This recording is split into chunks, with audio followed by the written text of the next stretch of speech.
Hello everyone, I'm Sophie and I'm currently at Kechara Forest Retreat, Bentong, Malaysia.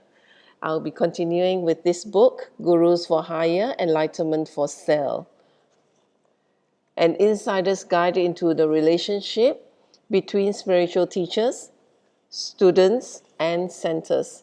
And this is by my guru, His Eminence the 25th Samtuku Rinpoche. Oh, let me show you. See, beside Lady Vrajayogini, there's the Manjushri. Thank you. Right, now I'll be reading from page 66. And as usual, before that, I will go to a picture to share with you. This is my guru in his younger days, and with his one of his gurus as well, Ganchen Rinpoche, His Eminence Ganchen Rinpoche.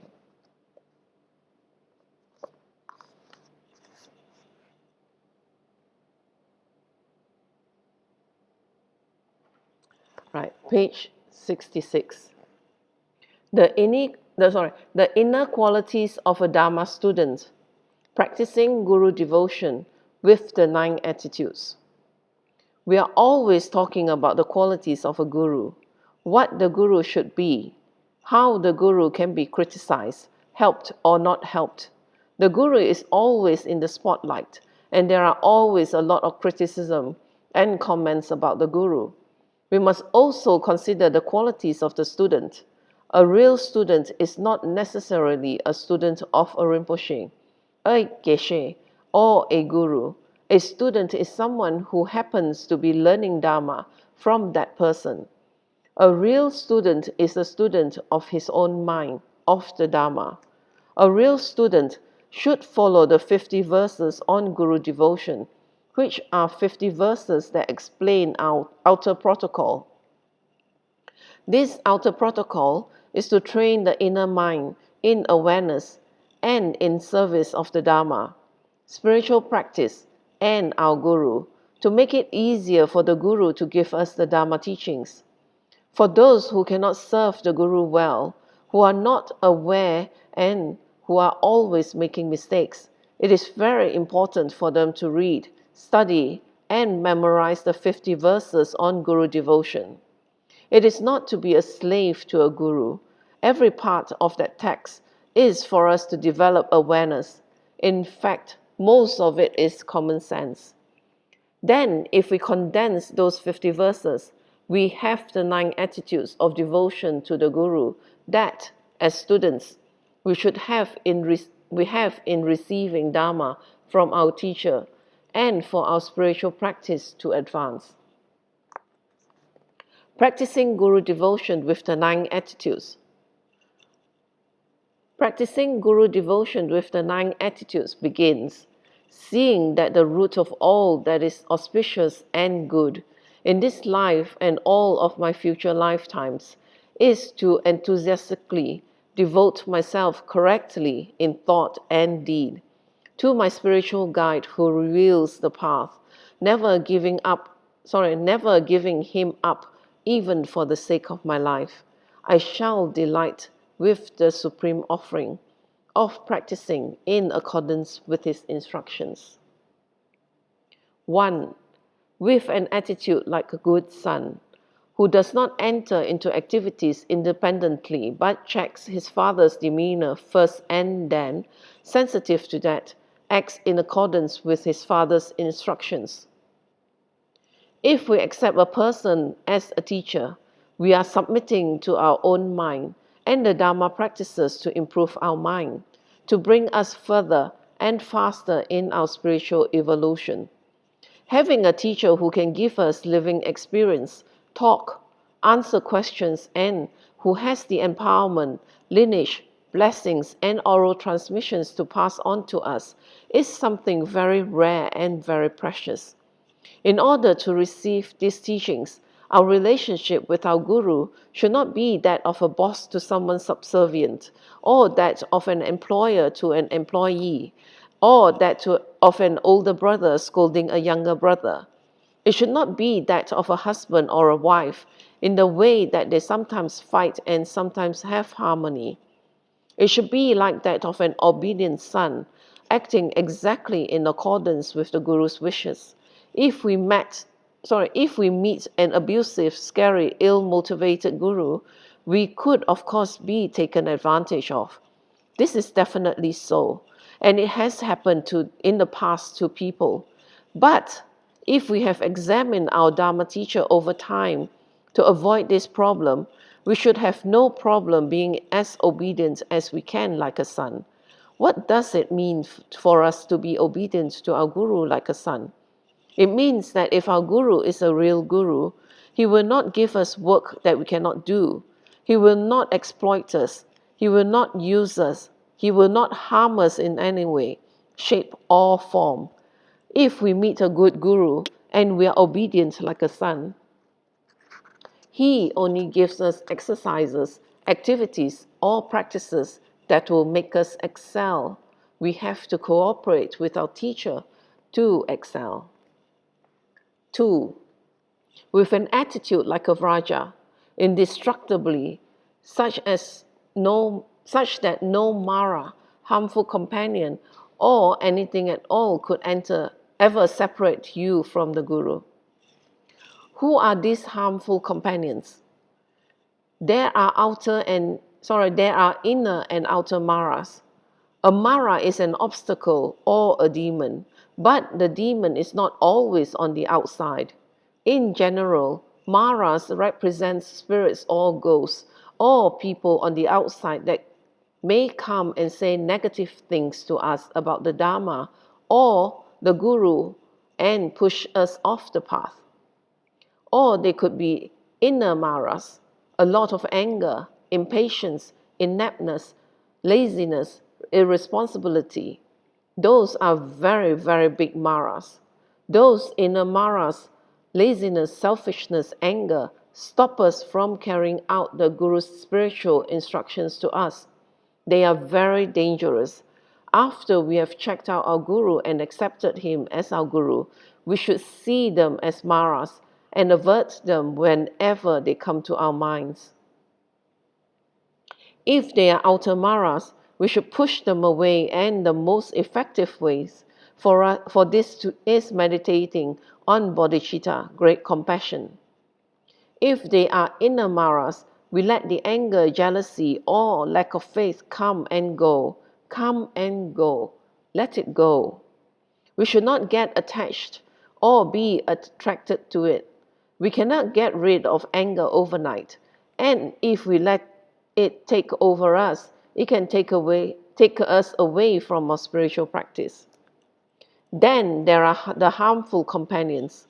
Harmful companions are not people who come with daggers, clubs, and hammers. They are not beings with fangs, red faces, long hair, and long fingernails, disheveled and bloody. A harmful companion is someone who takes our time and energy away from thoughts of enlightenment. The people who overtly and directly criticize their Guru are harmful companions. If we hang out with them, we face the danger of losing our confidence and faith and not progressing in our positive spiritual practice. Harmful companions are people who make us turn against or away from or lose confidence in our Guru. They could do it on purpose or accidentally. They could also inadvertently make us lose confidence through their own practice or example. Inadvertently, which is not accidental, means that they break their commitments and their vows, avoid, dislike, or do not praise the Guru. We have positive and negative dispositions in our mind. This disposition will open according to the environmental causes or environmental triggers around us. If we are around Dharma students or people with the same intentions and same goals, and they encourage us, it triggers the positive dispositions to open. If we are around people who have broken samaya, even if they are not against our Guru but against their own Guru, they have broken samaya energy, which is very dirty. When they come around us, they will affect us. Their energy will bring us down. They are coming around us talking negatively about their guru or our guru, or not encouraging us towards our guru in any way, triggers negative dispositions in our mind to open. A new student needs a kicker-upper to encourage them and their practice. They need someone to talk about the guru's good qualities, past good actions, and what has been done. When we meet someone who does not encourage our relationship with our guru, who has had a fallout with their guru or broken their own commitments, then even if they do not say one word about the guru, positive or negative, simply being around those people brings us down immediately. Their objective is already different from ours. Over time, they will wear us down and make us lose confidence. They will make us see flaws in the guru. We might think that they cannot make us see flaws that we have not already seen, but they can lie and they can manipulate. When Maras or harmful companions try to split us from the guru, they sometimes talk very nicely. They sometimes sound negative, or they sometimes make us feel sorry for them. When those people associate with weak-minded people, or people with low merits, they will split them from the guru. They will begin to see the guru less often, avoid the guru, or think negative things about the guru. What benefit can a person obtain when, influenced by a harmful companion, he starts thinking negative things about his guru? The harmful companion destroys his own chance for Dharma, and he destroys other people's chances for Dharma. If they have broken off with our guru, but we met them through our guru or through our guru's center or friends, why do they still hang around us? Is their life so empty without Dharma friends? If they have no other friends outside of Dharma, what does that tell us about them? There are also friends who like our guru, our practice, and they follow our tradition, but they do not practice. They break their commitments. They are lazy. They do not do their sadhanas or serve their gurus. They do not hate the gurus. They like the gurus. Or they might flip back and forth. They might say, my guru is my guru one day, and then say, he is my friend another day. They are confused about what they are doing in their own lives, lazy, flippant, and very irresponsible. Those are harmful companions too. To say they are harmful does not mean that they are implicitly harmful. It could also be a distracting kind of harm. They are not harmful by nature. They are harmful by action because when we hang around them, they distract our time away from spiritual practice. They may ask us out to a movie every night, not because they want to hurt us or take us away from our practice, but because their own minds are untamed, uncontrolled, and unable to follow any type of Dharma to go in. And unable to allow any type of Dharma to go in. These people are not harmful by character, but are extremely irresponsible and set a very bad example for new students because the new students will not know what to do. To be devotional, to follow or not to follow. Staying away from harmful companions. Most of us have more negative dispositions than positive. Otherwise, we would not be in samsara. When the negative dispositions from our previous lives open, we cannot do Dharma practice. In the Tantric vows, we are not even allowed to talk to those who scourge, scorn, or dislike our guru. We are not allowed to share food with them, share our instruments or our vrajas and bells, or talk about tantric secrets or tantric practices with them anymore. We cannot perform certain prayers or rituals with them anymore because their energy can pollute us, bring us down, and trigger the opening of negative energy. negative karma. You might be thinking that Buddha is not very compassionate. Of course, he is compassionate. If at this level we allow someone to disturb our practice, how will we become a Buddha to help them? By avoiding them, we are being very compassionate. We send a message to them that we are not happy with what they are doing, and unless they reform, we cannot support them and their actions. On a spiritual level, if someone disturbs our practice and pushes us off, how will we become an attained being or a Buddha to benefit them? At our level, these people's disturbance and broken samaya can push us off the path, influence us, and makes us think negatively. There might be even other disciples of the teacher that these people always say negative things to and push away from the guru. When these people push disciples away from the teacher, who suffers? The teacher or these people who push others away? Of course, it is these people who suffer. Staying around, associating, communicating with, or being close to people who have broken their samaya against their teachers or our teacher is very dangerous if we do not know how to handle them. We have to be advanced to handle them. After all, if our teacher cannot tame them and control them, how can we? If we allow them to continue their negative talk or actions, we are not being very compassionate. If we think we can handle them and turn them around, we would have been able to turn them around by now. If we allow them to continue their little games, they will go on for years and years and years.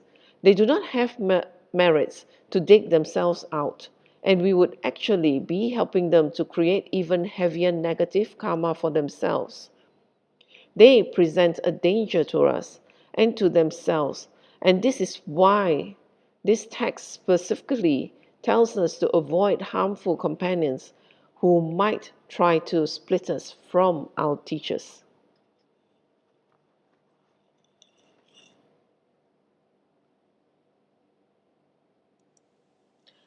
This is a very long chapter, so I'm going to break off now, stop here with having gone through the two attitudes, of practicing guru devotion. So the next time I will start from the third attitude.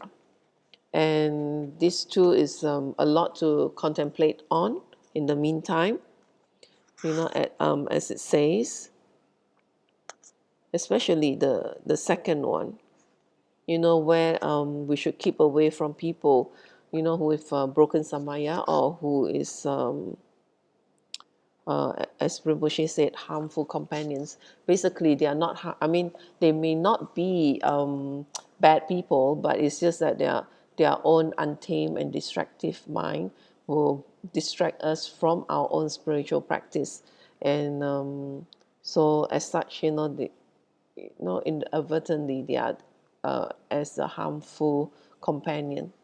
So we should be aware of our own selves and the level of our practices. So, and as it did say that if the guru can't help them, then who are we? We have not any attainments to be able to do that. So it's best that we focus on our own practice. And then, once we do gain any attainments, that we are able to benefit them too. So, and with that, I will end the session here. And thank you for sharing your time with me. And I'll end this with a completion dedication in Tibetan. And here it is. Jangjub Senjo Rinpoche, Make Panam Geishi, Ke Panam Pame Payang, Gone Gondo Pewashu, Tony Towa Rinpoche, Make Panam Geishi, Ke Panam Pame Payang, Gone Gondo Pewashu, Daso Jini Sapagi Wadi, Tandandro Aguna Kapadang, Jepa Jesu Losantrapai, Tamping Imporinto Sa Se, Sho, Ke Wakuntu Yandalamada, Drami Choki Pala Lo Choching, Sadam Langi Yate Razone, Doji Changi Opanga Tuso. Gewadi yududa lama sang yudro yode dro achika malupa de isala gopashu choki kya posungapa chosunam papewal geki samasi wadang tungki malu sawasho dadam sangin desendan drewa songi latene gewa losandrapai tampa yuriva gyushi ni modele sendele ni mingonyandele shi ni sentatu dele pel kuncho songi jingilo kuncho songi ngotruso kuncho songi trasi sho Jesu lama kusen rap ting ching nam ka trini cho cho ke padang lo sam tempe tro me sap song tro e mun sa ta to ni gyu shi ga we ra we ko we shin kam den pen dan de wa ma lu gyo we ne charan zi wan ten sing get so yi sha pe shi re ba ru den gyu shi home tom pe ngo tro ma lo pa den de da la sel du so ko dan den pa long shot nam ke pa so shi shok ten sel.